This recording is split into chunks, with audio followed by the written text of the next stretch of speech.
Thank you. Good evening, ladies and gentlemen, and welcome to the February 7th, 2023 Select Board meeting. May I have a roll call, please, Ms. Wertz? Good evening. We have with us tonight Mr. Slavin, Mr. Chadwick, Mr. Bessie, Ms. Whiteside, and myself as selectmen. Mr. Derek Sullivan, our town administrator, has joined us, as well as Mr. Richard Bowen, our town lawyer. Thank you. Pledge of Allegiance. I think, Mr. Slavin, it's your turn. Pledge allegiance to the flag of the United States of America and to the republic for which it stands, one nation, under God, indivisible, with liberty and justice for all. Thank you. Announcements, Mr. Chadwick.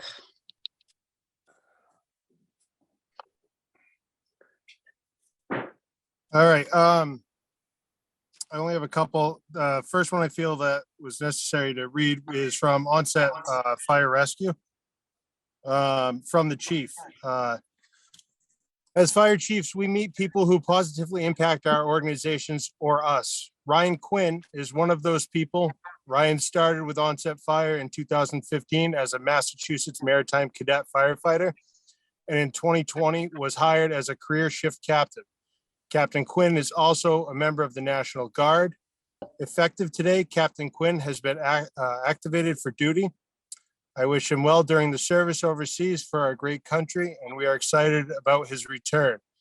As General Douglas MacArthur said, duty, honor, country, those three hallowed words reverently dictate what you ought to be, what you can be, what you will be. Thank you for your service for your country, your bravery, sacrifice, strength. Do not go unnoticed. And I'd also like to add from the town of Wareham and the select board, we want to see you come home safe and thank you for your service. The one other thing that I'd like to mention is if people see out the back window and they're bored tonight, they have all the junior fire explorers at the Snippatuit Pond in Rochester doing ice water drills. That's what's going on behind me in case anyone's wondering. And last but not least is go Eagles.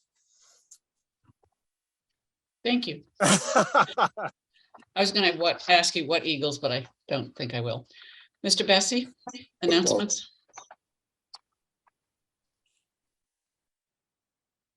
Hold on, sorry, my computer was acting a little funky. I don't know why. No, I don't have anything tonight. Thank you. Okay, thanks. Mr. Slavin.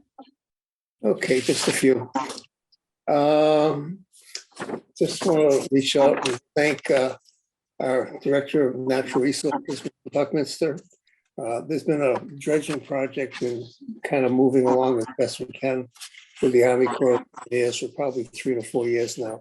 Mr. Buckminster just recently, last couple of days, let us know that the Corps is actually starting to discuss what they're going to do with the spoils, which is basically the sand and dirt they're going to move on the Wareham River Channel, where it can go and where it doesn't have to go. And I just want to thank Mr. Buckminster because this has been a difficult thing to get done. Next on the list would be on our meetings. We have strictly a Zoom meeting as of selectmen. There are many municipalities that have multiple versions of either a hybrid, Zoom, or all live. There's been some comments about what we do and what the rules are.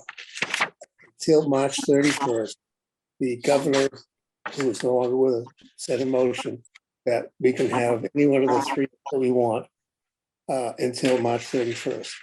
We don't know what the new governor is going to do yet. There's been no inclination whether they're going to continue this or not. So there may or may not be a change. Last I have is there was a seminar today. I'm not sure how many of the selectmen were able to see it, but it was on municipal meetings. It had to do with how you run a meeting, what you do as far as how working with the public, etc. I think myself, probably Cassandra, we sent off to the selectman's office the actual meeting on video, and it's going to go to every clerk and every chair of every one of our boards, commissions, and committees. So therefore, there should be no issue about how, where, when, and why. Thank you. Thanks. Ms. Wertz? Well, the gentlemen on our board always have so many things covered so well. I very seldom have anything to say at this point anymore, except for I would say, Mr. Slavin, thank you for letting us know that that recording is available because I'd like to see it very much. Thank you. Thanks. Well, I have a whole bunch of announcements. Wareham Historical Society has a program on Monday, February 20th at 7 p.m. at the Meeting House on Main Street. And it's going to be celebrating the 200th anniversary of the Social Harmony Lodge. There's going to be an exhibition of documents and artifacts and photographs. Damien's, we hear a lot about food insecurity, and so I want to give you my sort of semi-annual list of people or places that offer meals or food. Damien's Pantry offers a pantry and on Thursdays and Saturdays from 9 to 11:30. You have to register once a year, and you are able to get groceries. I think it's once a month. The Y is actually beginning again to have its community markets. The first two are February 10th and February 24th from 11 o'clock on until the food runs out. And they ask that you don't line up at, 6 o'clock in the morning. Church of the Good Shepherd has a food pantry every Thursday from once a month on Thursdays, 2 to 4. It's every Thursday, 2 to 4. And they ask that once a month that a family unit can come in. They also provide meals every Thursday at 4:30. They're takeout meals. You simply drive up to the back of the church and they will hand you a bag with a meal in it. The Wesley United Methodist Church continues with its mobile ministry food deliveries on Fridays. And on February 18th from 9:30 to 11, they will have a community breakfast. They also have a thrift shop. The Onset Foursquare Church has a soup kitchen available Tuesdays, 4:30 to 6, which is also a drive-through. And I believe the First Congregational Church also has meals on Wednesdays, 7 to 8:30 in the morning. We have also available to residents of Wareham a great program called Imagination Library, sponsored by the Friends of the Wareham Free Library. This is a program that started by Dolly Parton. Children from the age of 0 up to about 5 can get a free book every month until they are 5 years old.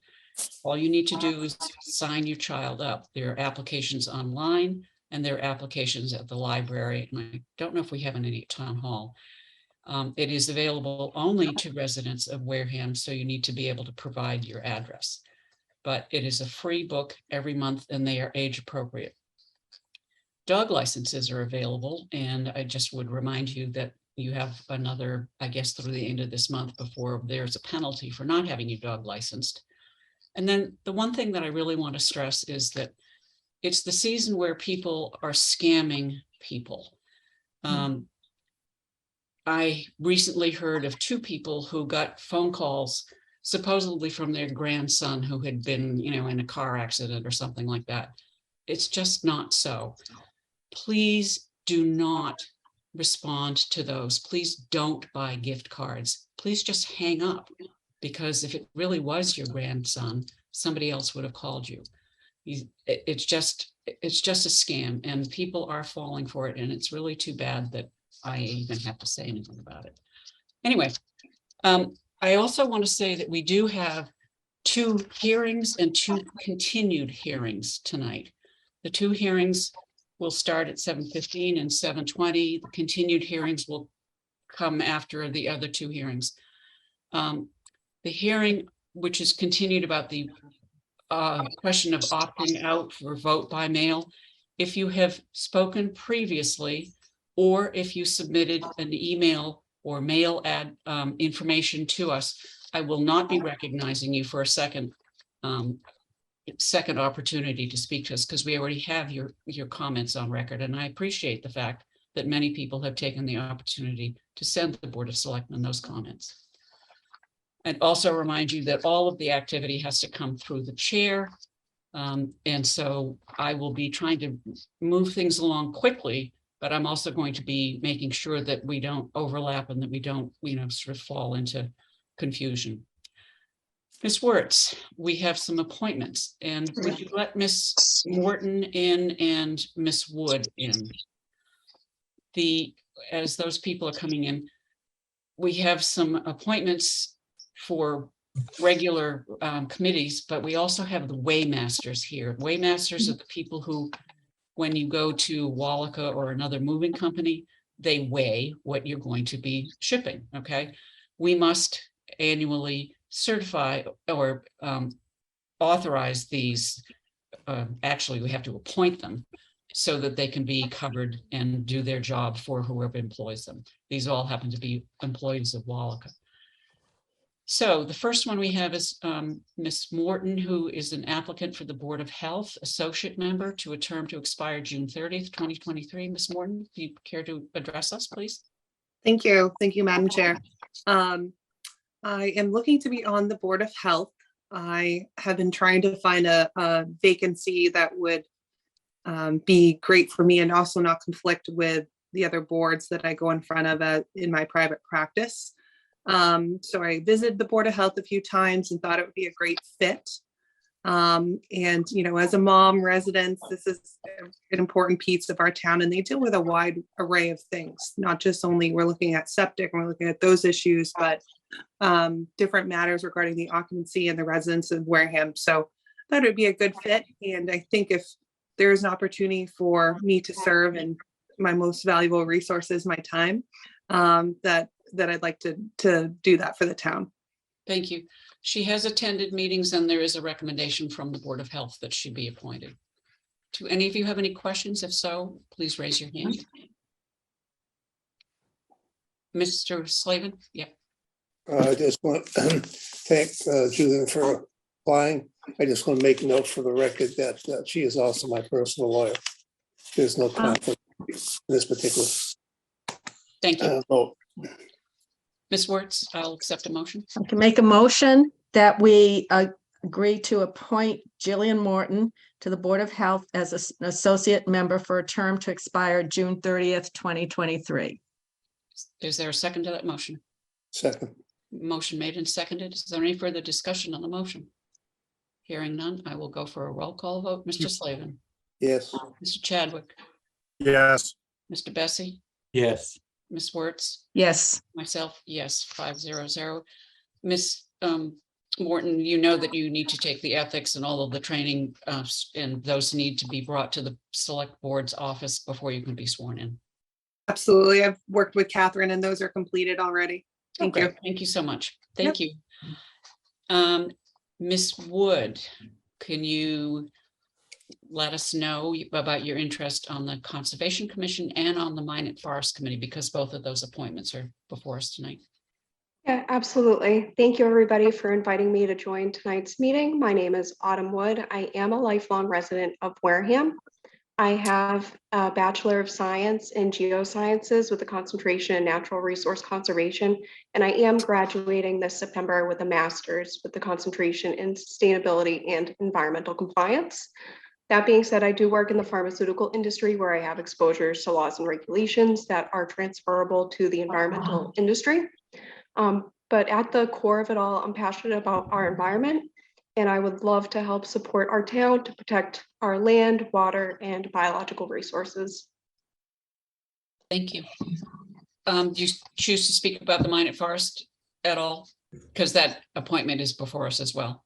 Oh, absolutely. Yeah, that applies to both. Initially, I did apply initially for the Minot Forest Committee, and Sandy and I just really got along, and she really recommended that I applied also for the Conservation Commission. Thank you. Okay. Are there any questions of Ms. Wood from any of you? Please raise your hand. Mr. Slavin? It's not so much a question. It's really that, thank you for applying. It's good to see we have people applying that have a background that actually would work, especially in a committee like the Conservation Commission, which is one of the more difficult ones to work on. Thank you. Thank you. I'm impressed that she got along with Sandy. So Ooh, I just I heard a will- bad noise in the background. yeah.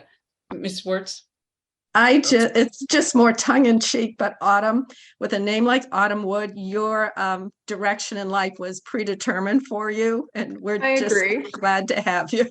Yeah, thank you. I didn't stand a chance. Seeing no other questions, I will ask for a motion first on the Conservation Commission appointment, Ms. Wertz. So I make a motion that we appoint Autumn Wood to the Conservation Commission as an associate member for a term to expire June 30th, 2023. Second. Motion made and seconded. Is there any further discussion on the motion? Hearing none, I will go for a roll call vote. Mr. Slavin, Yes, Mr. Chadwick, Yes. Mr. Bessie, Yes. Ms. Wertz, Yes, and myself, yes, 500. And the next one for the Minot Forest Committee, please, Ms. Wertz. make a motion, I make a motion that we appoint Autumn Wood to the Minot Forest Committee for a term to expire June 30th, 2024. Thank you. Is there a Second. second? Motion made and seconded. Any further discussion on the motion? Hearing none or seeing none, I will go for a roll call vote. Mr. Slavin, yes, Mr. Chadwick, Yes. Mr. Bessie, Yes. Ms. Wertz, Yes, and myself, yes. Thank you very much. Thank you. And you know about the requirements to do the ethics training and, okay, great. Thank you so Yep. much. I'll accept a motion for the cemetery commissioner. Mr. Silva was a cemetery commissioner for 3 years, and he took a year off, and he has been convinced to go back on. I ran into him in the grocery store. You know, I'm pretty good at meeting people that way. So I would accept a motion, please, Ms. Wertz. make a motion that we appoint Jack Silver to the Cemetery Commissioners for a term to expire June 30th, 2025. second, Motion made and seconded. Any further discussion on the motion? Hearing none, I will go for a roll call vote. Mr. Slavin, yes, Mr. Chadwick, Yes. Ms. Wertz, Yes, Mr. Bessie, Yes. myself, yes. Thank you very much. Mr. Bessie, did I skip over you on announcements? No, I didn't have any today. That's okay. That's what I thought. Okay, thanks. And Ms. Wertz, the waymasters do not need to appear before us. It is a formality that is required under the law. So I would accept a motion to make, appoint all of the individuals as listed on the agenda. I make a motion that we certify Waymasters terms to expire December 31st, 2023 for the 8 people listed on tonight's agenda.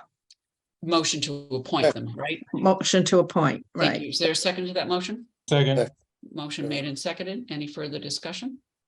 Hearing none, I will ask for a roll call vote. Mr. Slavin, yes, Mr. Chadwick, Yes. Mr. Bessie, Yes. Ms. Wertz, Yes, and myself, yes. Thank you very much. Okay, we are going to move on to the hearing at 7:15. If you are here for that hearing, please raise your hand. That would be Ricky Patel, Trish Farnsworth,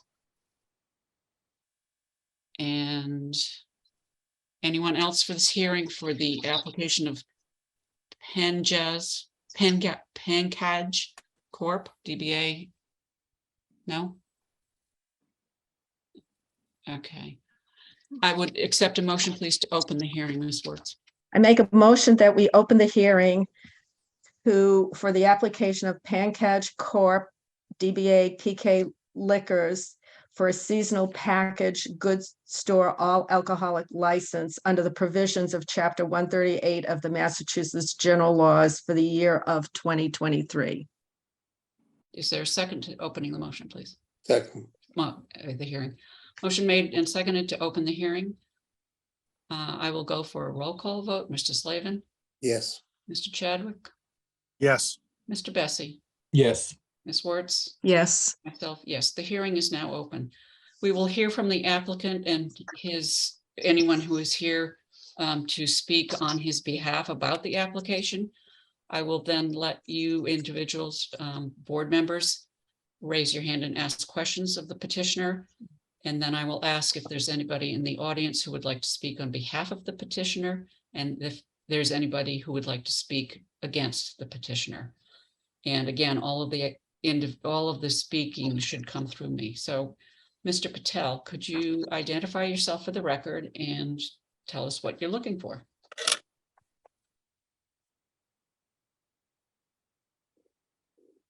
I think, well, I'll just start because it looks like Ricky is on mute.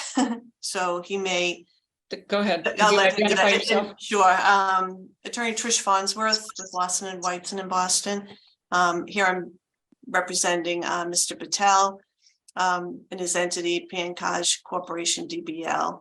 PK Liquors, seeking the seasonal all alcohol license. Mr. Patel has experience working in other family-owned convenience stores, liquor stores, and he's tip certified or service certified. And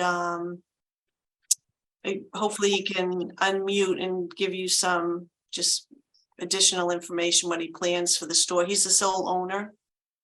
He'll be here full time. And Okay, Ms. Farns, I would correct you. He's applying for a seasonal packaged goods store all alcohol license. correct, did I say restaurant? No, but you didn't say package store. Oh, I'm sorry. Yep, off premise, section 15. Yeah, thank you. Yes. Okay. Mr. Patel, would it be okay if, because we can't, I guess, get you unmuted, would it be okay if Ms. Farnsworth answers on your behalf? Just say either yes or no. Now it looks like he may be frozen. Yeah, it looks like he's frozen now. Okay, do any of you board members have any questions of Ms. Farnsworth? Please raise your hand. Mr. Chadwick. I'm just looking at the paperwork here. And it says the address is 3074 Cranberry Highway. Correct. That's the new roofing company that moved in to the old Salvation Army building. I believe so. That I'd need to defer to, maybe he's going to dial back in. But I believe so. So he's Is he running a convenience store out of the roofing company? No, it wouldn't be out of the roofing company. but that's the location on the application. That's the old Salvation Army. That is now a new roofing company. Yeah, I think we have Ricky. Hey, guys, I'm sorry about the technical difficulties. My apologies. Could you identify yourself for the record, please, Mr. My name is Ricky Patel, Rikin Patel. We're looking to open a all alcohol seasonal package store. To answer your question, yes, it was a Salvation Army previously. There is a roofing company going in on occupying half the building, and then we're going to be on the other side of the building. Okay. Okay, that was my only question. Thank you. Thank you. Any other questions from my board members? Mr. Slavin, I saw you first, and Mr. Bessie, you'll be next. First question is, have you basically gone before our inspection services director to find out whether or not what you're doing is acceptable for zoning in that location? Are you going to have to go before the planning board for a site plan, et cetera, if you have 10 spaces or more? How is this set up? Because I don't really want to go ahead and issue a license until we know the actual business is allowed to go in there and can function there. Thank you. Could you answer the question, Mr. Patel? So we have been working with Cassandra. We've talking to the onset fire department. They haven't raised any issues or questions. That is something that we can follow up tomorrow morning, hopefully. But I don't. I've been working with Cassandra for about almost 2 months previous to New Year's, and there has been no questions brought up in regards to zoning issues. So I don't think there are any. Did you go before the Planning and Zoning Board on the 23rd of January?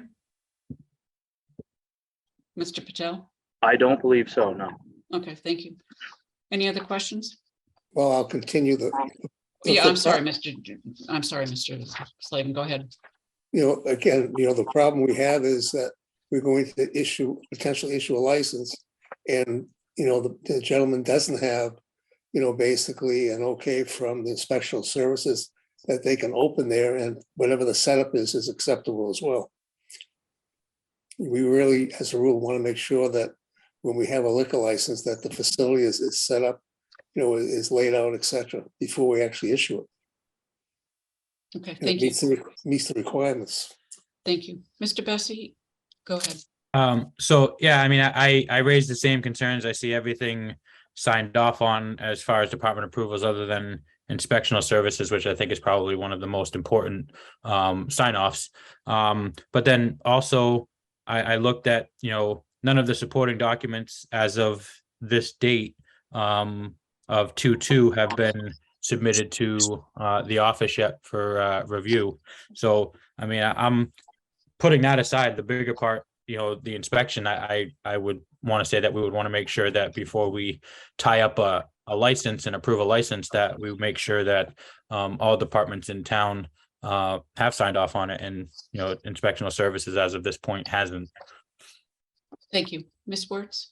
Yeah, and I would just add to that, and Mr. Patel, I'm sorry if this is a little bit inconvenient for you, but it sounds like you're on a learning curve.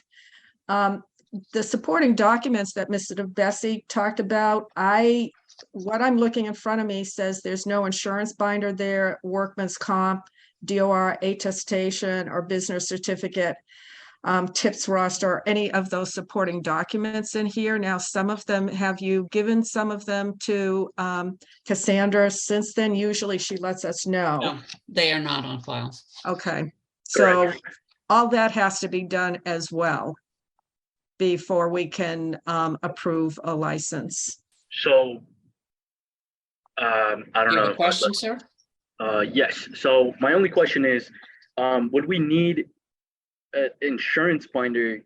We'd have to sign for insurance. However, if there's no approval of a license of a business going in there, I'm not sure how we would get a binder for that without approval that there is a business opening there. Mr. Patel, I'm going to jump in here and add to what all of our members have said.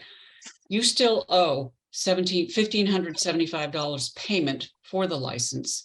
You don't have a business certificate, and your birth certificate is not on file.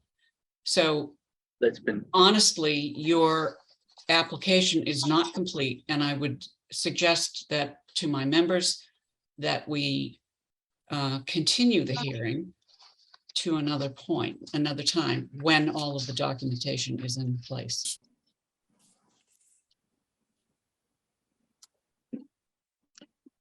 Anybody want to? If Mr. Slavin?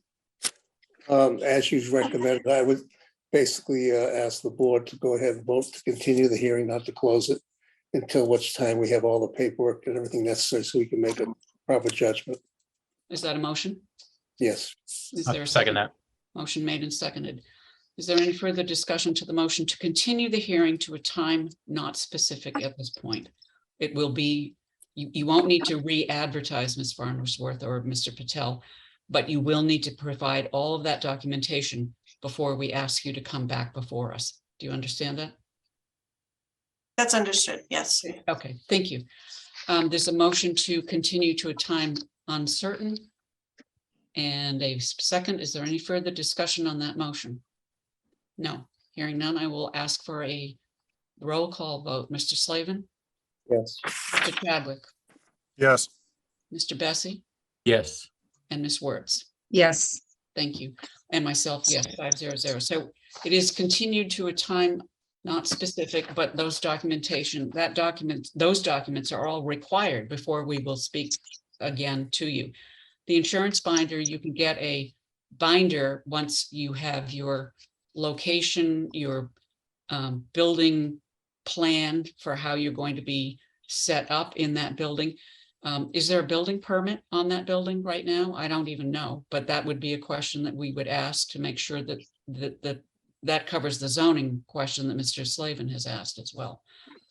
So there's a fair amount of homework that needs to be done before we can speak with you again.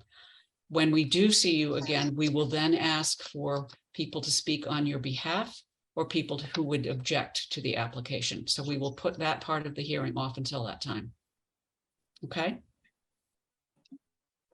Mr. Slavin? Just to inform Mr. Patel, if he ends up with more than 10 or more parking spaces, he will have to go for a site plan review Thank you. with the planning board. So I don't want to have any surprises. Okay. So thank you, Ms. Farnsworth and Mr. Patel, and good evening. And we look forward to getting the rest of your documentation in place. Do you have any questions, Ms. Farnsworth? No, okay. We now have a hearing, or it's an informational hearing on Barnacle Bills. Is Mr. Mattos here? If you're here for, okay. Andrew Mattos should be let into the meeting. Is there anyone here with you, Mr. Mattos? If they are, please raise your hand. Mr. White, if you would let Mr. Mattos in, please. Thank you.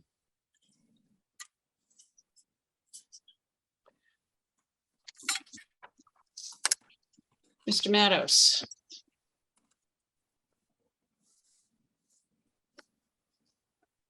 Shall we make a motion to open the informational hearing Yes, please. for discussion of a common victualler, all alcoholic beverages license for Barnacle Bills Seafood, DBA Barnacle Bills? Is And there a second to that motion? Second. Motion made and seconded to open the informational hearing. Is there any further discussion? Hearing none, I will go for a roll call vote. Mr. Slavin, Yes. Mr. Chadwick, Yes. Mr. Bassett, Yes. Ms. Wertz, yes, and myself, yes, the hearing is now open. Mr. Mattos, we have asked you here this evening to bring us up to date on the status of your application for your liquor license. You do have a current common vic, but you do not have a liquor license because you have not, well, you paid today, but you don't have insurance. You don't have a tip certificate. You have no business documentation on file. So What was, I know the tip certification, I'm tip certified. Right now, it's just me and my wife working. So I'm there every time. that documentation needs to be in our office, sir. Oh, yeah, I do have a tips, but we're working on, she wants to serve it to have tips as well. But in the past, I've always kept the tip certification. I work every day that we're open, I'm there. Yes, work. but you have not provided any tip certification documentation to us at all. All right, I have to look at that. I thought I submitted that with my paper on the No, tip sir. certification. And your insurance? I'm waiting for the paperwork to come in, the binder. We just have to renew our policy. I'm waiting for that to come in to send it over to Cassandra. And the business certificate I renewed with the town hall already. Okay. Is that what you said that was missing, the business certificate? No, sorry, that was the other one. All So you are missing some documentation. We cannot issue the license until that documentation is in place. Do you understand that, sir? Yes, yep, Okay, so you are not serving liquor. no. Okay, thank you. Do any of you have any questions of Mr. Mattos? No? This is an informational hearing only. Okay. We have gotten the information that we needed from you. You understand the information that we need from you in order to issue this license. Yes. Okay, fine. So please bring your tip certificate to Ms. Slaney, or you can Okay. scan it. Yeah. And then when you add people, you should bring those tip certificates as well. Right. Okay. It's just because we're seasonal. Usually in the summertime, we have more service working. And then we'll add those tip certification for the service. Yeah, that's fine, but we have no certification on file. I at thought, all. I apologize. I thought mine was on file. I've had mine on file for the past like 8 years with tip certification, or as when they needed it. I Do thought they- mine was on file. We need it but I'll every look year, into that. sir. Okay, Right. thank you. Then are you all set with what you need? Yes. Okay, anybody else, any questions? I'll accept a motion to close the informational hearing. Make a motion, we enclose the informational hearing for Barnacle Bills Seafood, DBA Barnacle Bills. Second. Motion made and seconded to close the informational hearing. Any further discussion? Hearing none, I will go for a roll call. Sorry. Mr. Stephen, you got that hand up quick. Just to let Mr. Matos know that as soon as we get the information, then we can schedule a hearing for the liquor license. No problem, appreciate it. No, we already have agreed to issue the license pending these documents. He's Right. already, Have we voted on this before? Yes, this was already voted on. it was voted on pending the payment, which came in today, the insurance and the tip certificate. That's why I asked him to come back in, because we gave the license, we authorized the license in December, but none of the paperwork has been given to us. That's why I asked him to come before us tonight. I'll make a comment which we really can't vote on, that going forward, we should not be doing anything on any license unless everything is in place, et cetera, because again, I didn't realize, I forgot, simple as that, senior moment or whatever, but what I'm trying to get at is, it makes it very difficult when we do these things without everything in place, and then we lose track, and basically our clients, which is what they are, they lose track as well, and we end up making it very difficult to go and run their business. Right. Actually, I have been working with the office this week and last week to make sure that we do not ever put anything on for a hearing until all of the applicant's documentation is in file. We would schedule a hearing if we were just simply waiting for the fire department or Board of Health or something like that. But the applicant must have all documentation in our hands before we will schedule the hearing from now on. Yeah, Okay. Mr. Matos, this is nothing, again, affecting you at all. This is just something internal. Sorry. Yeah, no problem. Okay, thank you, Mr. Matos, and enjoy the rest of the evening. Thank you. Ms. Wertz, I would ask for a motion to open the continue the hearing, reopen the hearing. It's reopen the hearing on the block I grant. make a motion that we reopen the hearing regarding the FY 2022-23 grant application to the Mass Community Development Block Grant. Ms. Sullivan, please raise your hand, and Mr. Dara, please raise your hand so we can let you into the meeting. Thank you very much. Mr. White, if you'd let them in, please. As you all recall, we heard from these individuals, I don't know, maybe 3 weeks ago. And we were looking for grant applications for the 2 years worth of funds that we have been given, or we will be given. And so I would ask Mr. Dara and Ms. Sullivan to explain where we are and what we're looking to do. Good evening, Mr. Dara, if you would introduce yourself to us, please. Good evening, Wayne Dara, President, Community Opportunities Group. We have been the Town of Wareham's Community Development Block Grant Consultant for a number of years now.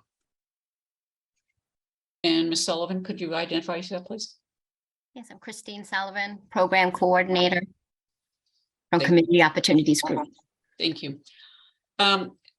We do have the members, my board today got some informational suggestions for Mr. Dara as to how the block grant might be expended over the next 18 months.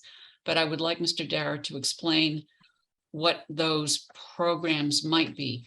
We will not be voting on how we would apply the funds, but we would vote tonight to authorize spending the funds, but Mr. Dara will go into that.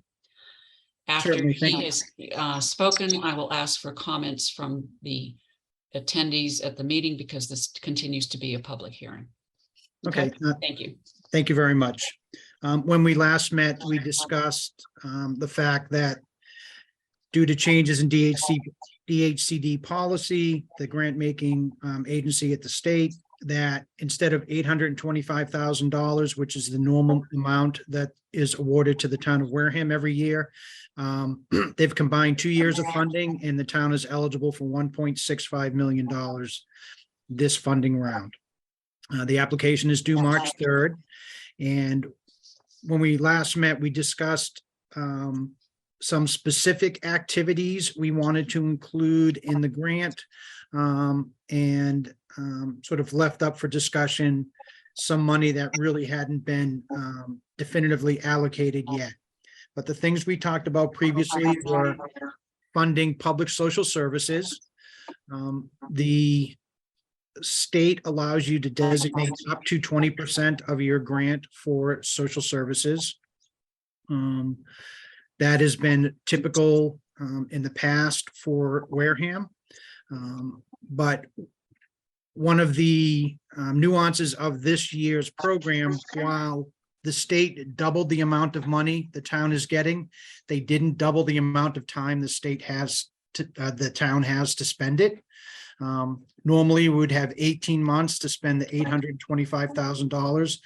This year, we only have 24 months to spend 1.65. So it Wayne, didn't I seem, think that was Wayne, that was I thought back. it was 18 I'm months. sorry. Yeah. 18 to spend 825, 24 to spend 1.65. So it didn't seem reasonable to stick with the full 20% on social services this year, because I don't think it's enough time for the organizations to spend that much more money. But I still think there needs to be a sizable set aside for social services. We also talked about funding a substantial housing rehab program. It's been 3 years since the town submitted housing rehab as part of its application. We have a substantial waiting list. Just for information, the housing rehab program allows low and moderate income homeowners to obtain a zero interest deferred payment loan to do repairs on their property to bring it up to code. The maximum amount that's typically available is $50,000 per unit. The type of work that can be done is roofing, windows, insulation, heating systems, de-leading, asbestos removal, can do replace septic systems or install sewer connections with this money. The advantage of this program is because it's deferred payment loan, these individuals do not have to make monthly payments like they would if they took out a second mortgage on their property. The amount of assistance they receive is filed against their property as a lien. It remains there for 15 years. The Commonwealth requires us to reduce the amount by 1/15 every year, so that if you stay in your property for 15 years after the project is completed, the loan basically becomes a grant to you and there's no repayment required. If you were to sell the property within that 15-year time frame, then some percentage of it would be repaid to the town of Wareham, and then that money could be put back out on the street to assist another property. Again, it's Wareham homeowners only, and they have to meet strict income requirements and be qualified as low or moderate in order to participate. Another project that's come to light recently is a housing authority project. The Wareham Housing Authority is currently in the process of trying to replace all the windows at its Redwood Park development. They have made some progress with funding that they've gotten from the state through their formula funding. They have completed one of their buildings, Building C, in the community center.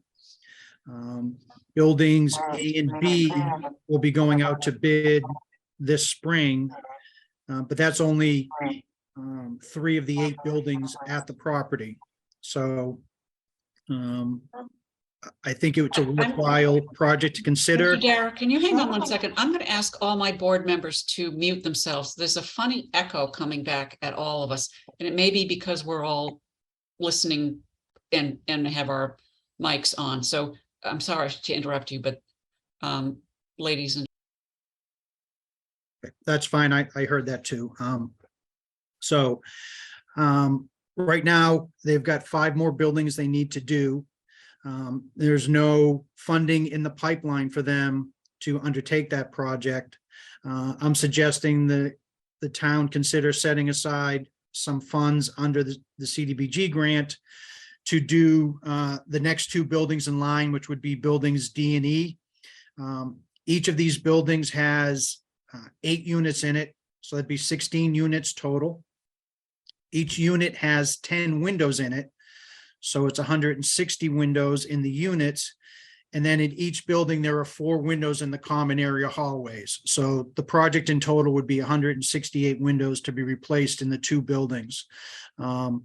We have a fairly good idea what the cost of this project would be because they're getting ready to put out a similar scope of work for bid. So we've got an idea what their anticipated costs are. And the thing that is sort of flexible about this project is if we budget a certain amount and the bids come in over that amount, we can just pull a couple units out of the project to get down to the point where we can afford to pay for it and go under contract for it. So, you know, the funding would also cover the architectural services and the bidding services and, you know, the inspection during the clerk of the work services during construction. So my suggestion to the board is we move forward with the concept of a grant that would include social services, approximately $270,000 worth set aside for that activity. $700,000 earmarked for a housing rehab program.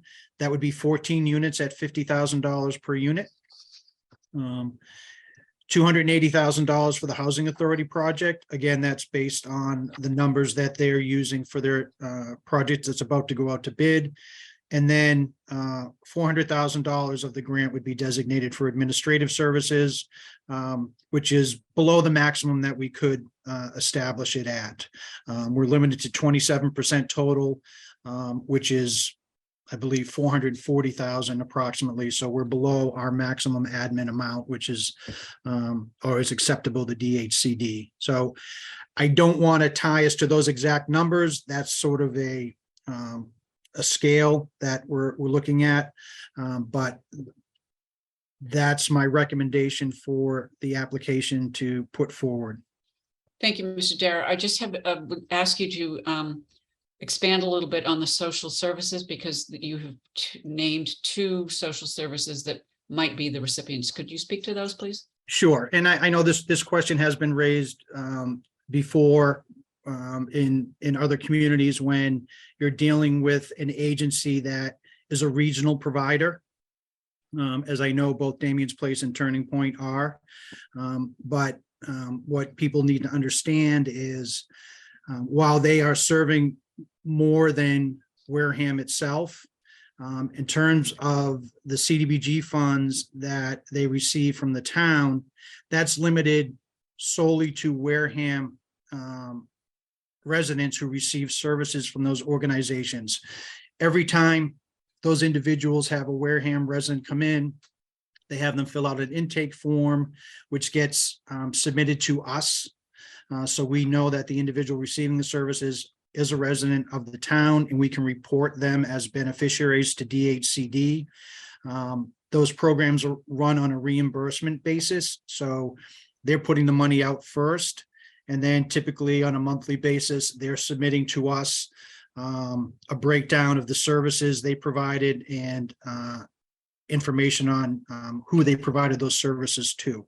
So while they do a wonderful job, you know, beyond the boundaries of Wareham, the grant funds that we're providing them are exclusively for Wareham residents only. Thank you. If any one of the members of my board have questions, could you please raise your hand? Ms. Wertz? You're mute, Ms. Wertz. I'd like you all to stay mute until you're speaking. You know, I function best muted. So, Mr. Dara, the first thing you mentioned was the ability to help citizens of a certain income level with taking care of the upkeep of their individual homes. That has some appeal to me, except for I look at how you manage that. How would you, one, do your services include helping us advertise that opportunity is available, and two, then tracking who we would award that to or who it would be awarded to? So the way that we have worked with communities in the past when we are You need running to a mute yourself. housing rehab Works. program for them is once we know we've still been taking applications even though there's currently no funding. But once we know there is funding available, we will certainly do an outreach effort to make folks aware of that and allow them to submit applications. Even if we have more applications than we have assistance for, we want to keep that waiting list built up so that when money does come available, or if someone pays back a loan from a prior program, we can start working on the next case. What happens is I have a subcontractor who's a rehab specialist. So once Christine and I have income qualified a household, my rehab specialist will go out and do an inspection of the household. We will have a lead paint inspector go out and do an inspection of the house. Once all that information is available, the rehab specialist will develop a set of plans or work specifications. He'll meet with the homeowner.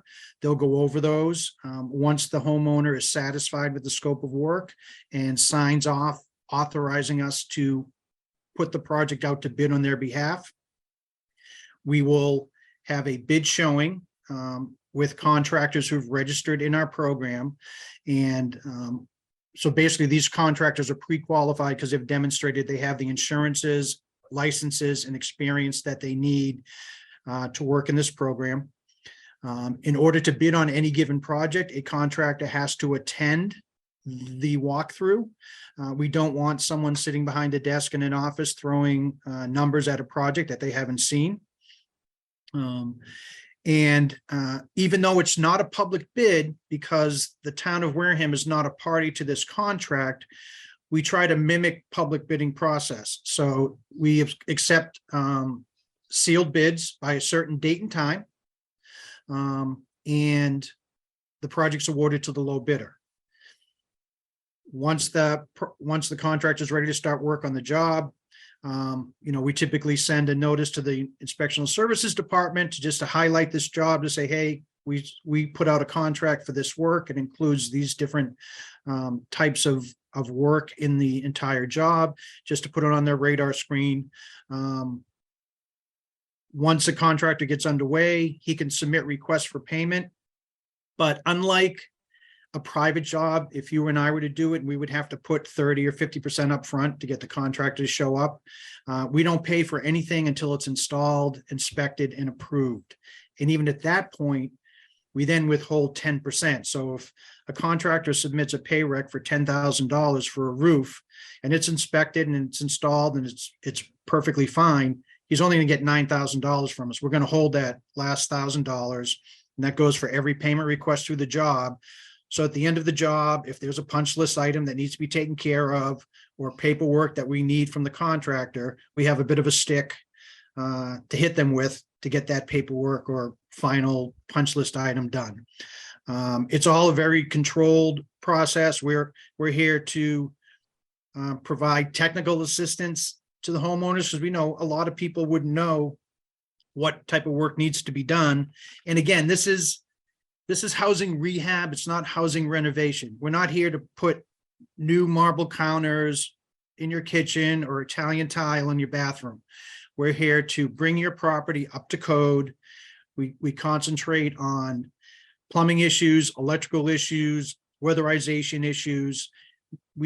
At the end of the day, we basically want these individuals to be in a property that's going to be safe and sound and a good place for them to live for the foreseeable future. Accessibility issues as well, I believe. Yes, and that happens a lot. And thank you for bringing that up, Chair Whiteside. We also have an emergency provision if someone has a situation that they need to be addressed right now. Perhaps their septic system has failed, their roof is actively leaking, they've had a change of circumstances in their health that requires handicap accessibility improvements, they can actually ask for emergency status and be prioritized for assistance to address those issues that need to be addressed right now. So. Thank you. Does that answer your questions, Ms. Wertz? Thanks. Mr. Chadwick, I know you're you might not be available for a couple of minutes, but go ahead. Do you have any questions, Mr. Chadwick? And no comments? Okay, thanks. Mr. Slavin, go ahead. Thank you. I'm sorry I'm not better prepared for this. As we all know, we just got the information. I was looking back and I noticed on 2019, we have funding for GATRA transportation, which for the Council on Aging, they've got, more and more requests for people having to go to Boston, for medical, and these costs for transportation. I met with COA today, actually, it was as much as $500. And of course, if they don't, whatever money is not covered by the grants and stuff, they have to come out of their own budget, which creates a problem. And then when we go to basically 2020, there's also the GATRA grant for transportation there again. But on 2021, unless I'm misunderstanding, the numbers don't match up, there's no GATRA provision at all in 2021. If you look at that. Right. Mr. Dara? Yeah, okay. Is there a question? I don't know. Well, the question is, are we no longer providing funding for the Council on Aging for transportation where people need it? Well, I think the issue was in the aftermath of COVID, a lot of public transportation agencies either shut down for a little while or they saw a tremendous drop in ridership. GATRA still has approximately half of their 2020 allotment that's unexpended as of today. So I'm not saying it's not a worthwhile program. I'm just saying at this point, they have money they haven't spent yet. Well, my question is, are they allowed to spend that money, going forward in 23? Yes, we will continue to seek extensions on the 2020 grant until all of the money is expended. Based on the progress of some of the other activities, that's going to happen for another 3 to 6 months at a minimum. So they will have continued time to expend those funds, those existing funds. We've had to sign an extension at least once in the past Yes. 6 months. Yeah. Yeah, I understand that. So that will be good information for the Council Agent, because they are getting more and more requests now. Because people are traveling now and having to go to Boston. The COVID restrictions are more or less lifted as far as hospitals, except you have to work. So I would probably suggest that maybe there is some discussion for the newest version, which would be the 2022 or 23, whatever is coming before us, that there should be a piece in for GATRA again, because I know for a fact that the actual need is increasing. Just to give you a heads up there. The other piece I have a question on is when we do the repairs and stuff and help people out, I know back a ways that they basically, when we get a house like that, a repair, these houses would go into SHI list, which helps us as far as 40B restrictions, etc. So what is the status going forward as of currently? Because I don't think it's being done anymore. They are not eligible because they're not under any long-term affordability agreement. The only units that would go on the SHI, the subsidized housing inventory, post assistance with a housing rehab, is if it were an investor-owned property where units were being rented, because under that situation, the owner needs to enter into an affordable housing restriction, which is a 15-year document limiting the rents that can be charged at that property. And that document actually runs with the property if it's sold. With the normal owner occupied property, there is no AHR. And without the AHR, a unit doesn't qualify for the subsidized housing inventory.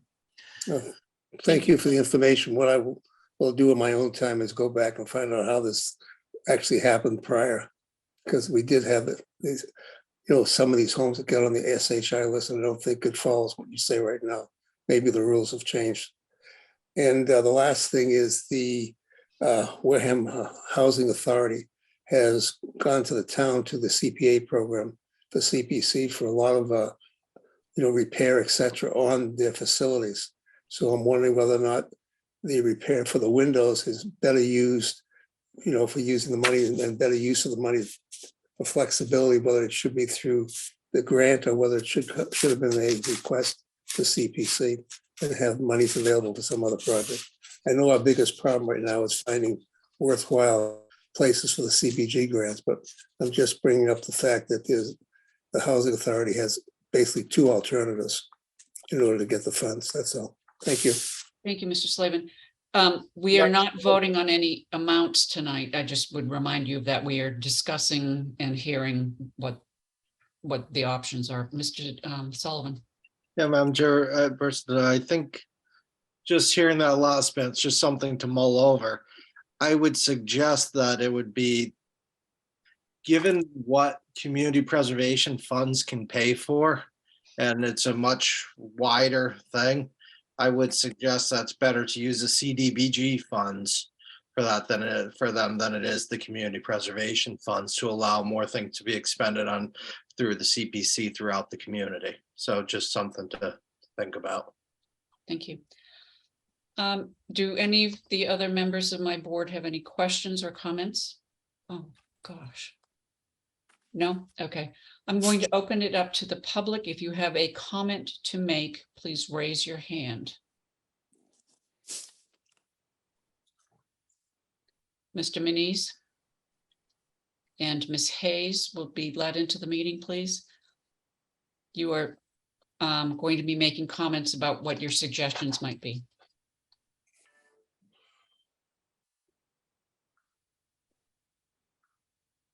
Could you identify yourself for the record, Mr. Manise? You're muted. Okay.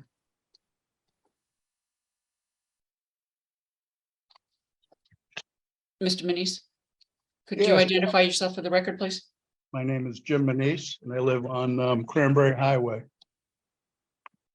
So I would just like to support Mr. Slavin's request for continued funding for the GATRA through the Council of Aging. And I do have a question related to that. Is that out of the social services portion of the grant, or is that a separate from that? It's considered a Barry, you portion may of the answer social that. service. Excuse me. You may answer that question, Mr. Dever. I'm sorry, Mr. Muniz, it is considered a public social service under the CDBG program, so it would be that portion of the grant. Thank you very much, Mr. Dara. And being such, maybe we wouldn't, it wouldn't be, maybe we shouldn't cut back as much on the social service portion of the grants over the next 2 years, but make sure we should ensure that the funding's available for that. And we can always, I believe you can transfer it within the area if it's unexpended, if there's other areas that need it. Thank you. Thank you, Mr. Manise. Ms. Hayes, would you let Ms. Hayes into the meeting? Thank you, Mr. Manise, for your comments. So Mr. Manise will be gone and Ms. Hayes is here.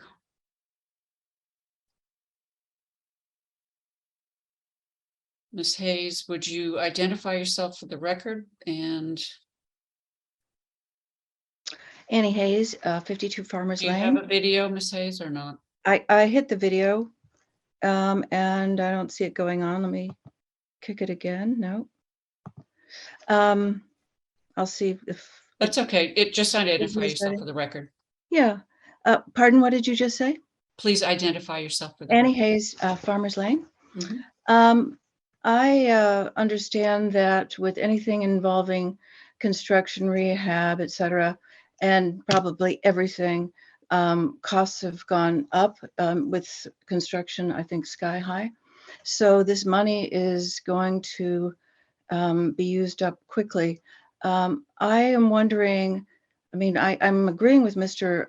Muniz about social services. I'm wondering about how the triage, how the decision of what is priority is made.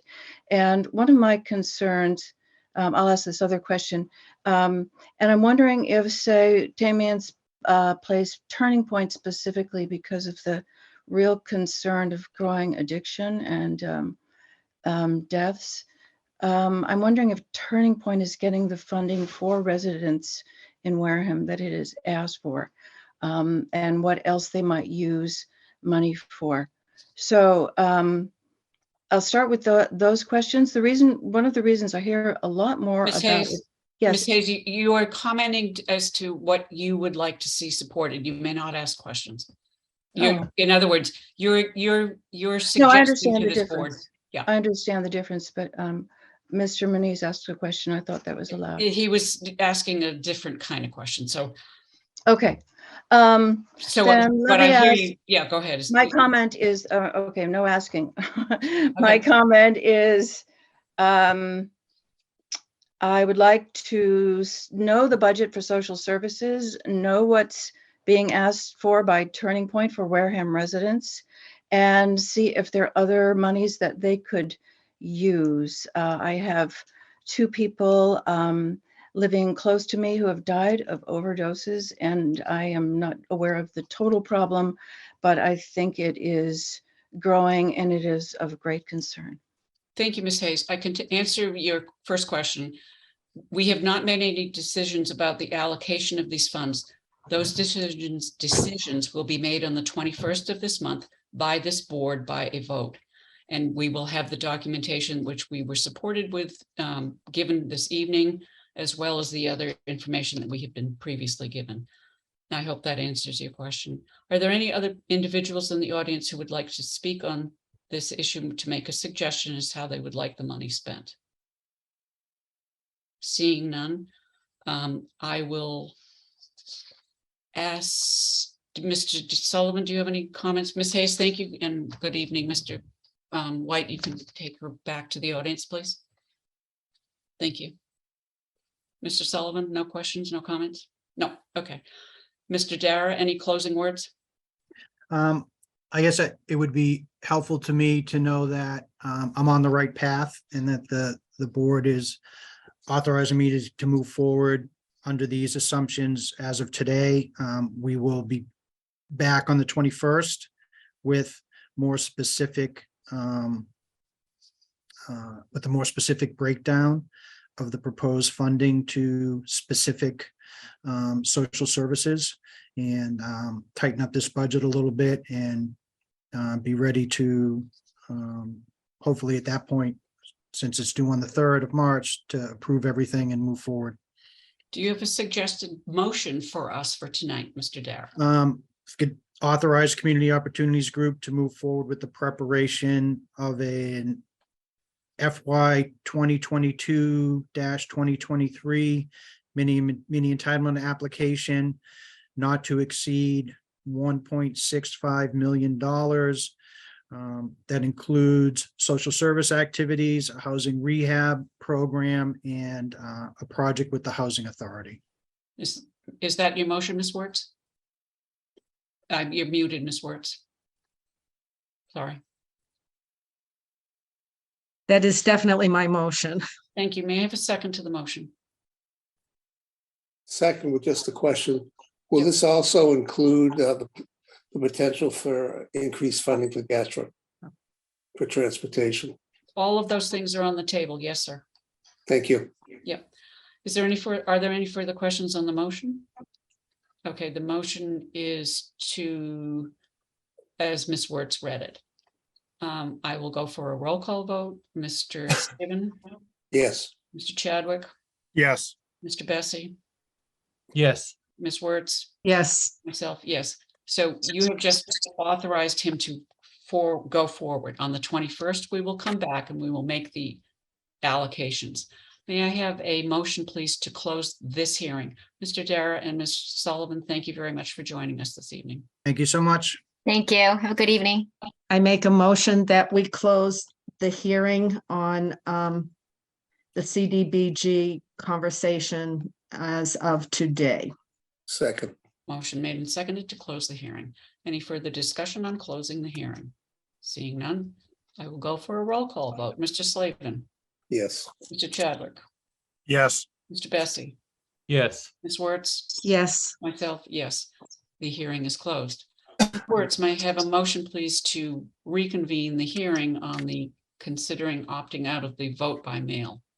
I make a motion that we reconvene or continue the hearing for opting out on vote by mail for the municipal town election on Tuesday, May 2nd, 2023. Is there a second to the motion? Second. Motion made and seconded to reopen the hearing. Any further discussion on that motion? Hearing none, I will go for a roll call vote. Mr. Slavin, Yes. Mr. Bessie, Yes. Mr. Chadwick, Yes. Ms. Wertz, Yes, myself, yes, the hearing is now open. What we will do for this portion of the hearing is Ms. Bissonette is with us. We will hear comments from people in the audience who have not already submitted either written or verbal testimony to us. So if you fall into that category, please rate, and you would like to speak on this issue, please raise your hand. Mr. Manise, would let Mr. Manise back in the meeting, please.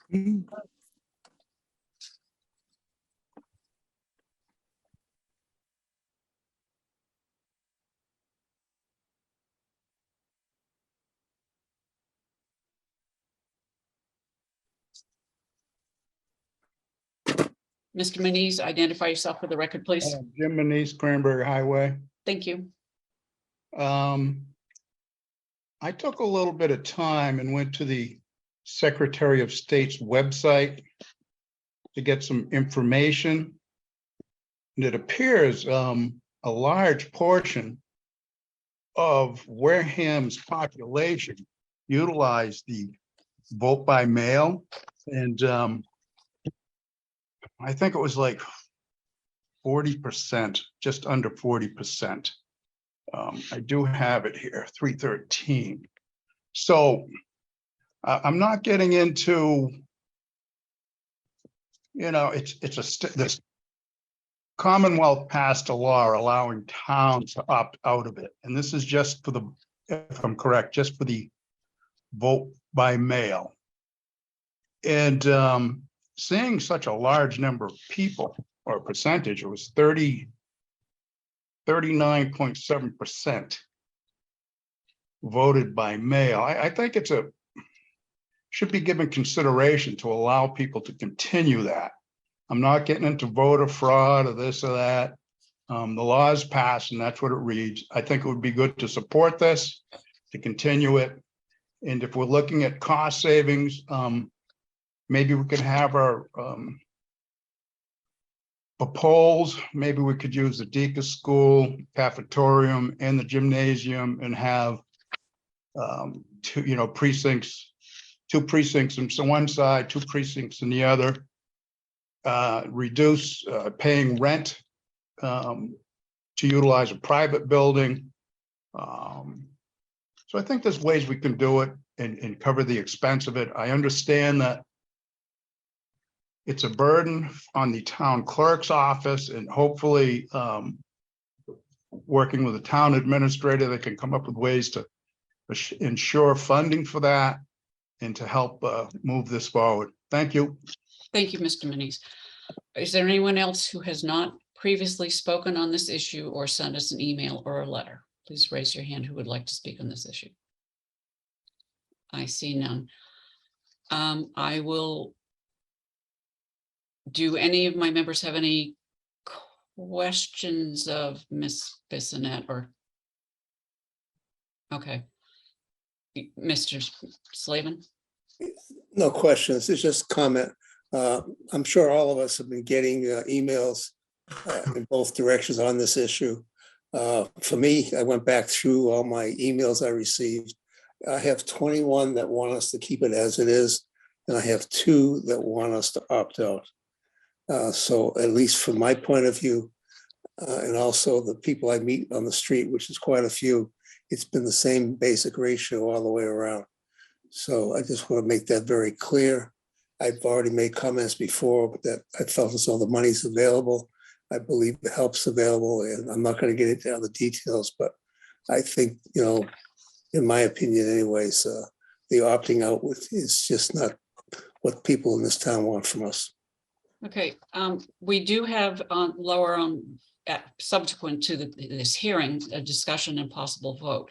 So I would ask at this moment, unless anyone of my board members has would like to say something that they hadn't said before, that I would accept a motion to close this hearing, please, Ms. Wertz. You're muted, Ms. Wertz. I may make a motion that we close this continued hearing of vote by mail. Is there a second to the motion? Second. Motion made and seconded to close the hearing. Is there any further discussion on the motion to close the hearing? No. Then I will go for a roll call vote. Mr. Chadwick, Yes. Mr. Slavin, Yes. Mr. Bessie. No. You don't want to close the hearing? Oh, yes, I'm sorry. Okay, sorry. And Ms. Wertz? Yes. Myself, yes. The hearing is now closed. Now, next on the agenda is the discussion and possible vote to opt out of vote by mail for the municipal town election. Because I am running for re-election and I've made that comment publicly and I have taken out my nomination papers, some people might feel that my vote on this issue of whether the town should opt out of mail-in voting for the upcoming municipal election could affect the outcome of the election. For that reason, I am recusing myself from the discussion on this issue. I will leave the room of this meeting by muting my audio and turning off the video. In this way, I will have no impact on the outcome of the vote. I will ask that Mr. Slavin lead the discussion. Ms. Wertz? Yes, I also, because I am running for re-election, some people might feel that my vote on the issue of whether the town should opt out of mail-in voting for the upcoming municipal election could affect the outcome of the election. For that reason, I am recusing myself from the discussion on this issue. I will leave the room of this meeting by muting my audio and turning off my video. In this way, I will have no impact on the outcome of the vote.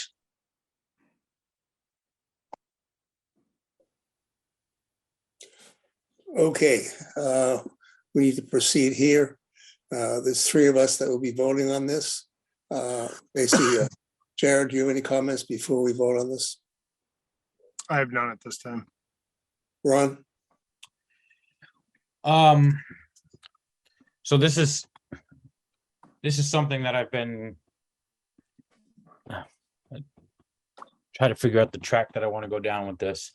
You know, I've heard through, you know, I don't want to say hundreds of emails because it hasn't been that many, but you know, I've heard the voice of a select few here in town that want to see mail-in voting continue for the municipal elections. I've heard from people that don't want to have it.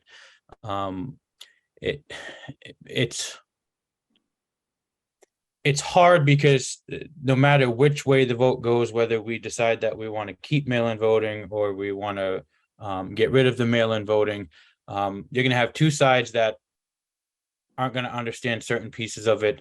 And, you know, I guess trying to get people to understand that if we decide to take away the mail-in voting, it's not stopping people from being able to obtain ballots to vote, you know, by mail. It's just a different process. So I just want people to understand that, you know, no matter which direction we go, and obviously the board is kind of shrunk for this vote because of reasons that make sense, and I would support those and agree with those no matter who it was. That no matter which way we decide to go tonight as a board, there still will or won't be an opportunity to vote multiple ways by mail. So I guess it, for lack of better terms, no matter which way it goes, there'll still be an opportunity to cast your ballot, whether you're available to hit the polls or have to do your request in a different way. So I'll leave it at that and, get to the vote if there are no other discussions or questions that might be had. Thank you, Ron. What I would do is I would ask for, oh, I'm sorry, Jared, I saw your hand go up again. Yeah, so you know what, Ron was talking and had me thinking here. So we put out, we put out the announcement in the last meeting. I even put it out on Facebook and asked for everyone's input. We have a town with nearly 20,000 registered voters, and we got maybe 40 emails.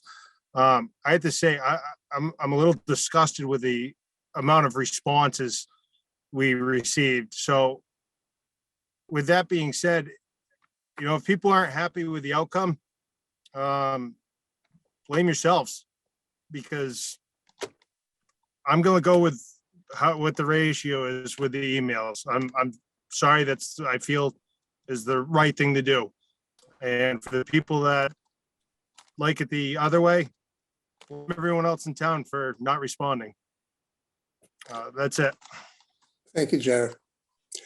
Okay, what I'm going to do is I'm going to ask for a motion, and I want to have the motion follow the actual article that's on our agenda, which means the motion should be to opt out, which means if you vote yes, we're opting out. If you vote no, we are not opting out. I want to make sure that's clear so it's not confusing. Thank you. Okay. All right. I'll make a motion to vote to opt out of vote by mail for municipal town elections on Tuesday, May 2nd, 2023. Pursuant to the provision. I'm sorry, go ahead. No, go ahead. Sorry. I'm sorry. Pursuant to the provision of MGL C54 section 25A1. Thank you. Ron, I need a second. I will second that motion. Okay. All those in favor of opting out? Jared?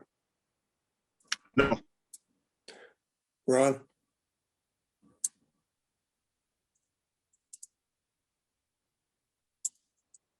Didn't hear anything, Ron. Can you hear me now? Can hear you now. Yes. Okay, and my vote is no. The vote is 2, no, 1 yes. Basically, we continue the way we're going. Thank you. Could we have Mrs. Whiteside and Miss Wertz back in, please? Oh, yeah, I'm sorry. I just got reprimanded. It's 2-1, 2 and 2 abstains, basically. Thank you. I love hearing No. her in the background. I'm sorry. No, that's not correct. It's 2-1 and we were not present to vote, so it's only 2 and 1, right? Oh, Madam Chairman, Yes, the Mr. vote is 1-2, sorry. 1 to 2, and Yes. that's all. Right. Thank- There's no abstentions because we were not part of the vote. It's Correct. okay. I Thank you. can't be right anyways in the background. Okay, that's okay. Next on the agenda is a discussion and possible vote to authorize the chair to send a letter of support for a grant application for the Parker Mill Dam renewal stuff. The letter is in your packet. We need to send this to the Executive Office of Energy and Environmental Affairs. You've read the letter, I hope. So I just need a motion, a motion and a second and a vote to authorize me to sign this letter and get it to the Executive Office of Energy and Environmental Affairs at the Commonwealth. Ms. Wertz, you're muted. Make a motion that Ms. Whiteside sign the letter to the Executive Office of Energy and Environmental Affairs regarding The Parker Mills Dam. with regard to the Parker Mills Dam. Is there a second to that motion? You're Second. authorizing me to sign the letter. Yes, my Second. motion made and seconded. Any further discussion on the motion? No, I will go for a roll call vote. Mr. Bessie, Yes. Mr. Chadwick, Yes. Mr. Slavin, Yes, Ms. Wertz, Yes, myself, yes, the letter will be sent tomorrow. Item F is not on the agenda, and that's my mistake. Ms. Quirk had asked to go on the 21st, which is when she is scheduled, so item F is not on the agenda. Next is the discussion and possible vote to authorize the 2023 Senior Tax Work-Off Program. Mr. Sullivan, do you want to explain the program, or do you want me to? Madam Chair, you can go ahead with it. That's not my item on the agenda. Yeah, okay. The Senior Tax Work-Off Program is something that we can authorize as a town that allows senior citizens within certain income restrictions to work off a portion of their real estate taxes on their primary residence by doing work for the town. The pay rate now, minimum wage in Massachusetts, is $15 an hour. And we, in the past, have authorized up to $1,200 worth of an abatement, which would be however many hours that would be. There are certain departments in this town that have asked to have to participate in the program. And what I need to have you do, it's managed through the Council on Aging. And the applications go to the Council on Aging, and there's an application process. And the applicant must fill in the paperwork. You've got a copy of all of the paperwork. And there are income levels which are outlined here, which is $33,000 and change for individuals and $38,000 and change for two people in a household. There's a lot of paperwork, but it's a very good program. And what we have found is that people have come back to the places that they've worked in previous years, and it's been very helpful in terms of helping seniors work off their tax burden. So unless you have any questions, I would ask for a motion to approve it. We must approve it every year. I make a motion that we approve the 2023 Senior Tax Work-Off Program. second. Motion made and seconded. Any further discussion? I have one question. What's the Yes, total sir. amount? What's the total amount we're allocating? It's $1,200. What's the total amount? Oh, the total number? Yes, I think it's like, I think it's 10, but hang on.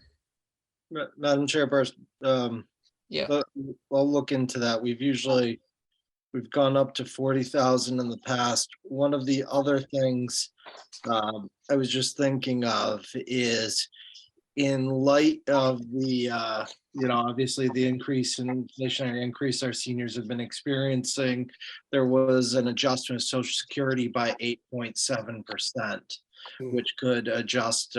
Obviously, not everybody's on Social Security. Some have some pensions and use some other forms of income.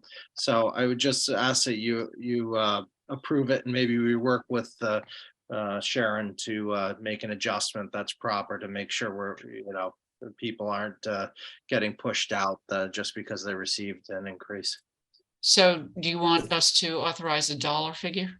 No, I'm just thinking about it because with our that comes out of our overlay every Right. year. That does not come out of the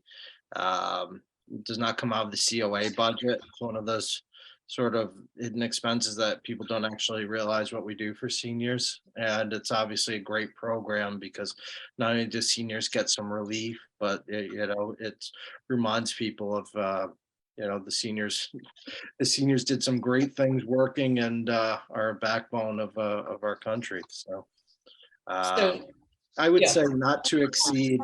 Why don't we go not to exceed $40,000? Okay. The program is administered, the applicants come through the Council on Aging. It has nothing to do with the Council on Aging other than that. The abatement on the tax bill is handled by the assessors and the tax collector. Correct. And To make that plain.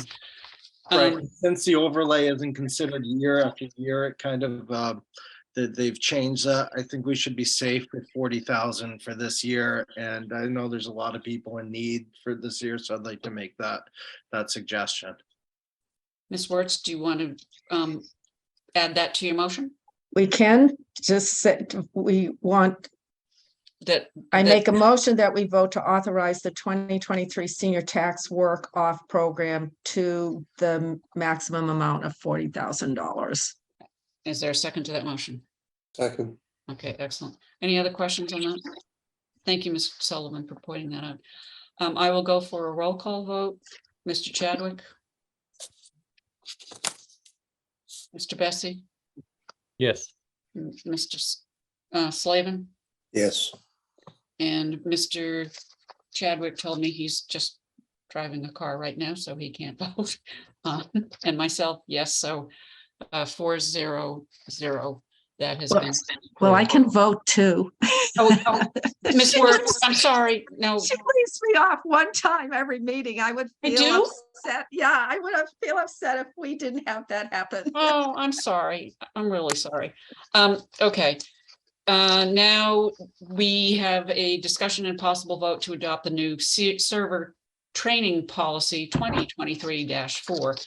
This was a policy that Cassandra Slaney in the office suggested that we create because the ABCC does not require TIPS training, but we do. And we always have, and we've always gotten the TIPS training. So it is, it would enable us to require that on our, any of our liquor applications. So I would suggest that you make a motion to approve it unless you have any questions. No questions. I make Mr. Bessie. I don't have a question. It's more of a comment. Yep. So having spent, I spent about 15 years in the restaurant industry, and I follow it quite heavily still. I think more towns should require stuff like this, and the reason why I say that is, I mean, we've dealt with issues here in town with over serving of alcohol and things like that, and it can be, it can affect lives, like we wouldn't understand. And by putting something like this in place, I think it's good. I think it'll help businesses. It'll help protect business owners from having to deal with, court hearings and lawsuits and things like that, by just having a basic understanding of, the things to look for, the things not, the things that, you wouldn't necessarily think about. So, I think that we need to support doing this. And, I really hope that other towns and municipalities would do the same thing, because I think it's good for the little bit of money that it costs to do. You can't put a price on a life by making a mistake, by either over serving, or serving to somebody that is underage, because you don't know what to look for on an ID. Those are the things that you'll learn in going through a program like this. So it's very important, and I hope that the rest of our members would agree that something like this, it's in the grand scheme of things, it's very small, but can make a huge impact. Thank you. Any other comments? Again, I just want to say that because we, as you know, we got rid of a lot of policies, and we have created, now this would be number 4, but it's important to understand that our staff in the select board's office, I almost said it wrong, in the select board's office is creating a procedures manual, which will help them not have to ask questions twice once they get an answer to something. So this is part of their creation for how to help them do their job, in an efficient and proper way. So thank you, Mr. Bessie, for your comments. So I'll accept a motion. Or did I get a motion? It was discussion. No, I didn't we get a got motion. we got 2 or 3 words. We never got through the whole thing. So Okay, go ahead. So I make a motion that we adopt a new server training policy number 2023-04. Second. Thank you. Motion made and seconded. Is there any further discussion? Hearing none, I will go for a roll call vote. Mr. Bessie, Yes. Mr. Slavin, Yes, Mr. Chadwick. Yes. Thank you. Ms. Wertz, Yes, myself, yes, 500. Thank you very much. And then as a possible, they vote the policy about naming town facilities. What I did here was I took 9 sets of towns policies for selectmen or city councils about naming of town facilities, which would be it would be buildings, rooms, monuments, pathways, playgrounds, blah, blah, blah. And oh, I shouldn't have said that. What it comes down to is that this is a policy that would give guidance to Mr. Sullivan. Under the charter, Mr. Sullivan is in fact in charge of all the town facilities, with the exception of the school buildings. And so this gives him a guidance on how we would like him to proceed with naming of buildings or playgrounds or whatever.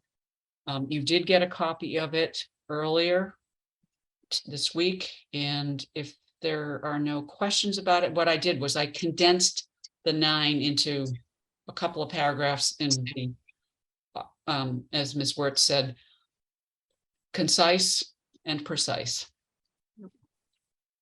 Any other questions? Then I would ask for a motion to adopt policy number 2023-5. Is that right, Ms. Wertz? yep. I make a motion that we adopt a policy regarding naming the town facilities. It's policy number 2023-05. Thank you. second, Motion made and seconded. Any further discussion? Nope. I will go for a roll call vote. Mr. Bessie, Yes. Mr. Chadwick, Yes. Mr. Slavin, yes, Ms. Wertz, Yes, myself, yes, 500. And Ms. Wertz, may we have the abatements for the, yep, I make a motion that we vote to approve abatements in the amount of $182.50 for opt-out and reduction fee applications. these are for the trash services. Thank you. Yes, Is there a second to that? second, Thank you. Any further discussion on the motion to approve? Hearing none, I will go for a roll call vote. Mr. Bessie, Yes. Mr. Chadwick, Yes. Mr. Slavin, yes, Ms. Wertz, yes, and myself, yes, thank you very much. And then the discussion, the possible vote to hold the 2023 annual Springtown meeting and post the notice of intent. And you've got the copies of those in your packet. So I would ask that you move to approve the notice, which includes the dates for the posting. the motion is just as Ms. Whiteside said. Second. Motion made and seconded. Any further discussion on the motion? Hearing none, I will go for a roll call vote. Ms. Wertz, Yes, Mr. Chadwick, Yes. Mr. Bessie, Yes. Mr. Slavin, yes, myself, yes, that's 500. Thank you very much. I am not aware of any further business that needs to come under 48 hours. And so we will go to the town administrator's report. Thank you, Madam Chairperson. First, I'd like to thank you for dedicating your time to hear people out on the mail-in voting. I know that we did get a lot of responses, for the couple that were personal attacks, but most were cogent, logical, and really appreciate the people spending their time sending that in. And an issue was brought before you, and you discussed it and voted on it, which I think was excellent. It's what the process is supposed to be. So thank you for taking that up. I know it would have been just easier to ignore, but it's I think everybody appreciates you taking that time. We had an extreme weather event, so so I just want to thank a lot of people involved in that. And there's probably going to be some I'm going to miss, but yeah, I'd like to thank Patrick McDonald, who spearheaded an effort with Turning Point and some others for making sure we housed our homeless and most in need during that time. That is a generational event for cooling, and just the amazing that within 24 hours after hitting that low, you were at 40 degrees. So it's just one of those things. I'd also like to thank Doreen Allen England, who put together volunteers and a plan for the warming center. Luckily, there were only sporadic short-term power outages, which did not require the center to open. Spoke to Chief Correa. He reported that they had 2 calls for service due to lack of heat. One stayed with friends and the other is transported to Toby. It was a busy time for service from house fires. And that's one thing. Really want to thank the fire districts, particular when in our areas of Wareham fire, with their response. Those just imagine being out there in the cold in that environment, what you're trying to do. It's a really great team that they've put together, and appreciate how much they, as well as the police, Mr. McDonald, and everybody works together.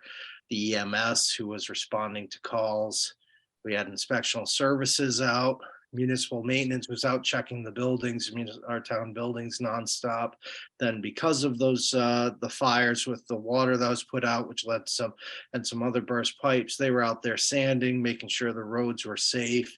I think sometimes we forget how much is involved in an event like that. So getting back to Turning Point, I don't know if probably I would say one of our biggest flaws is that we are not what I call chest beaters. Our people do their jobs and move forward. So I do just want to let you know what happened. We assisted Turning Point in renting 9 hotel rooms for 2 nights, which sheltered 14 homeless individuals in 9 rooms. Those are taken advantage. They were checked in their rooms by 2 p.m. Friday. They were provided sandwiches, water, snacks. The next afternoon, they were provided pizza, some other drinks, and they were checked out of their rooms Sunday by noon. And I know that's just a short term, but the work from Turning Point, even the methadone clinic, and Mr. McDonald, and a lot of other people made sure that those persons were well taken care of. So I just want to thank you, the board, for your assistance on it as well. So I don't know if there was anything or any feedback from that event that you heard, good, bad, or indifferent. Sure, be welcome to hear it. Mr. So, Bessie. sorry. So, I actually heard a lot, over the Friday, Saturday, Sunday. When you talk about generational, I'm not that old. I'm only 36. And I can't remember in my lifetime, going from the state of warmth, or I should say, not super cold, to go to something extreme like that, to the, super negatives. And then the very next day almost feels like we're in Florida. I kind of surveyed a little bit of the town, and talked to a lot of people, and for the most part, people that had the ability to be prepared were prepared. I appreciate the response from town officials, departments, to really make sure that the homeless that we have here in town had the opportunity to be warm, whether they chose to get or not. It being offered is, I think, the most important part, that everyone in town should understand that it was there, regardless of whether there were people out there saying it wasn't. I appreciate that. I appreciate all the hard work that goes into the after effects, damage that people don't see, the silent damage from a storm like that can cause a lot of damage from water, and so I appreciate what the department did to make sure that all of the buildings here in town survived, and if there were any issues, they were corrected. But it's very important to understand, the issues that we have here in town, with the homeless, and an event like this could have been a lot worse. But because of the response and the preparation from, handfuls of people that, we don't want to miss any. So I'm just going to say all of the parties involved, I thank you for it. And because of your preparation, I think it's fair to say that, several lives were probably saved from an event like this. So thank you very much for all that you did. Anybody else? Mr. Sullivan, Mr. Slavin? I just want to again reinforce that we need to thank Patrick Sullivan, who is our emergency management coordinator. Patrick McDonald. McDonald, I'm sorry, I'm a little tired tonight. We're not related, so. Not yet. It's not an easy job. As everybody knows, we've been hammered many times because we don't have a shelter, available in town because we got certified for it. It requires a lot of assets in order to do it. And I'm happy to see that all the different organizations sat down, got together, and came up with a remedy that probably saved, but basically there's a lot of homeless in the town of Wareham, which people never see because they're buried in different areas with, we just don't realize how many there are. I just want to thank everybody involved, what they did. Thank you. Mr. Sullivan, or do you have anything else in your And there's one group of our, of our public safety employees that really doesn't get mentioned too often, and they're key to coordinating during emergency events, and that's the dispatchers. They keep a cool head and they handle multiple crises at once. So really want to thank them for all their hard work and efforts. Thank you. Do you have anything else for your report, sir? Yeah, we've got an interesting thing with the transitioning of governors. It's Governor Healy gave information at the MMA about the budgets and such. It's usually about now that we have our first set of the cherry sheets. We don't, and understanding it's through transitions and such, and that helps. We've got the budget basically sitting there. One of the concerns I have is really, outside of what was mentioned, there's not much guidance on what's happening with, especially with our state aid and assessments, and state aid are close to 25% of our entire revenue. So it's we're trying to, I've been speaking with some of the other area administrators, managers, and trying to really figure out where we stand. I've got it balanced out. It's there. It's available. What I think is at the next meeting, we can bring it up, because my understanding is we're not going to get a set of cherry sheets anytime soon. So we move forward with what we have. I don't want to get into the changing the budget every 5 minutes from the iterations, because it's as you go through each set. It used to be Governor Patrick was when he put out his initial budget, that was sort of the one that they ended up with. And then Governor Baker, who was very, very favorable to the municipalities. Sometimes the legislature bit back on what he gave for aid. So it's really trying to figure out what's going to happen, and considering, like I said, about 25% of our revenue, and then another almost $6 million of assessment. It's a little difficult. So, but we have it available. I think if we don't have any updates in the next meeting, we can do a budget presentation and start moving forward with that. So. Thank you. All set with your report, sir? Yes. Okay, great. Liaison administrative reports, boards comments. Mr. Bessie. I have nothing tonight. Thank you. Okay, thank you. Mr. Chadwick. Nothing tonight. Thank you. Mr. Slavin. I always have something. We know that. Okay, here we go, kids. I met with both fire chiefs of the two fire and water districts. There's issues with the 6 and 28 construction road project having to do with the difference of the level of the road versus the drive it up into the different properties, which had not come up before. So we sat down and talked about it. And I know myself, I've gone to several businesses along the road, and some of them are okay and some of them are really not okay. As an example, the McDonald's, the Onset Fire Department said they can get in one of the entrances, but can't get out the other one. And there's things over at Pizza Boy, if you know what that is, or the thing there. I don't think they can get in any of those areas. And they're talking also about where the light is going to go in near Main Ave and stuff. There's some concerns there. So what I was able to do is get a hold of Michael, who is the Mass DOT engineer for the project. I called him on it and explained the issues that we had. And we're putting together a meeting with all 4 people to sit down and resolve everything. It's enjoyable to actually be able to sit down and have communication, realize we have a problem and fix it rather than just point fingers.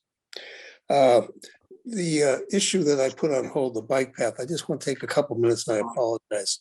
A lot of people think that the $6 million for the bike path is coming out of Wareham's budget of monies. That money is either federal or state funds and grants, which has nothing to do with Wareham. It's awarded through the TIP program for the Southeast region. What we're looking at is they want to complete this because the end goal is basically a bike path from Fall River all the way down to the canal and then veering off into the Plymouth Miles Standish or across the bridge and down the Cape. Each piece they do just makes it more viable to get it all done. It'll probably take another 10 years to finish the project. Our pieces are obviously critical because they don't get a bike path through Wareham. That never gets completed. So the Greenway Group and the Bikeway Greenway Group as well are looking to see if they can come up with grants for the town of Wareham to cover the cost of the easements and other work we have that I balked on about with $500,000 potential. So the bike path could possibly happen with no cost to the town of Wareham. If it doesn't, then I will not pursue it anymore. But I want people to realize this is not, money that would go, if we didn't do the bike path, this money does not go to Wareham to do other things. It's for this bike path and nothing else. If it goes away, it could be anywhere in Southeast Mass for a project. Just so you understand, it doesn't come to the town of Wareham. And I probably won't get it done, but I'm trying again to tie into this project, what we call a roundabout at the end of Minot Ave, where basically Depot Street comes in, Greatner comes in on Onset Ave. It's a very difficult intersection. There are stop signs in 3 places and there's no stop sign in 2 other directions. And it's like people come into town, they have no idea how it works. And you can sit out and watch it and see who's gonna hit who first. So I'm trying to add this also to the overall project to make it more worthwhile. And that's it for tonight. Thank you. And Ms. Wertz? I'm good. I have been attending many of the groups that I'm a liaison to. It's mostly operation as normal, so not anything exceptional to report on. I do see that 2 of the key people in the planning are working on different articles that have to go before town, and I think they're very important ones. And the CPC committee is in the midst of approving or lining up different grants to be put before the town meeting. And it's very interesting to watch these groups work together and pull together to help our town be as good as it can be. All set? Yep, that's it. Great, thank you. I want to thank the members of the Cultural Council who awarded a substantial amount of money to several different recipients. They meet it's a funny schedule for them because they open up their applications in October, I believe, and then they make their decisions and awards in January. But it's a really good program that enables us being the town, to bring programs to the library, to bring different things to historical groups. It's really nice. The other thing, Mr. Slavin didn't say it, but the Community Events Committee is actually looking for applications. Am I correct, Mr. Slavin? Do you want to speak to that? We're always looking, we never get enough applications, for people who have events and stuff that are nonprofits to help them with the events and some advertising, materials, etc. So, we take our applications really, up until March, but anybody that comes in later will still look at it. So is the application online? Yes. Okay, thank you. Excellent. And I think that's it for me. And so I will move forward to ask for a motion for the approval of some minutes, Ms. Wertz. I make a motion that we approve meeting minutes for December 20th, 2022, January 3rd, 2023, and January 17th, 2023. There's a second to that motion? Second. Motion made and seconded. Any further discussion on the motion? Hearing none, I will go for a roll call vote. Mr. Bessie, Yes. Mr. Chadwick, Yes. Mr. Slavin, Yes. Ms. Wertz, Yes. myself, yes. And then the next one, these executive session minutes needed to be amended. The person who originally signed them is no longer a selectman, so I am going to be signing them, and I have reviewed them with counsel.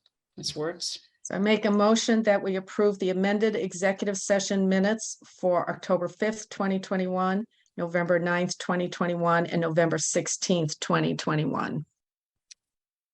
Is there a second to the approval to approve the amended minutes? Second. Thank you. Any further discussion on those? Okay. Hearing none, I will go for a roll call vote. Mr. Bessie, Yes. Mr. Chadwick, Yes. Mr. Slavin, Yes. Ms. Wertz, Yes. myself, yes, 500. Any other business to come before this astute body? Mr. Slavin, I guess it's that time. Hopefully I get the name right. Motion to adjourn. Second. motion made to adjourn. For the second, it's not debatable. Roll call vote, please. Mr. Bessie, Yes. Mr. Chadwick, No. Mr. Slavin, I'm just waiting for Mr. whatever. Slavin, Why not? and Ms. Wertz, Yes. and myself, yes, 410. Good night, Wareham, and thank you very much. I guess we need to understand Mr. Chadwick's sense of humor. Good night, Wareham. Good night.